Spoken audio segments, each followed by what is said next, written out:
भारतीय नौसेना के बेड़े में जल्द ही 7 नए युद्धपोत और 1 पनडुब्बी शामिल होने जा रही है। यह भारत की ओर से अपनी समुद्री सुरक्षा को और मजबूत करने की दिशा में एक बड़ा कदम होगा। भारतीय नौसेना को अगले 4 महीने के भीतर 7 युद्धपोत और 1 पनडुब्बी मिल जाएगी। युद्धपोत और पनडुब्बी मिलने के बाद समुद्र में दुश्मन की हर हरकत पर कड़ी नज़र रखी जा सकेगी। भारतीय नौसेना को जल्द ही 1 सर्वे पोत और डाइविंग सपोर्ट पोत भी मिलेगा। इसमें से एक जहाज रूस में बन रहा है और बाकी भारतीय शिपयार्ड में बने हैं।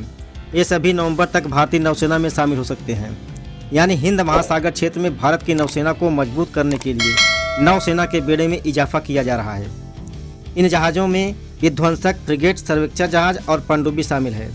ये सभी संचार साधनों और हथियारों से लैस हैं।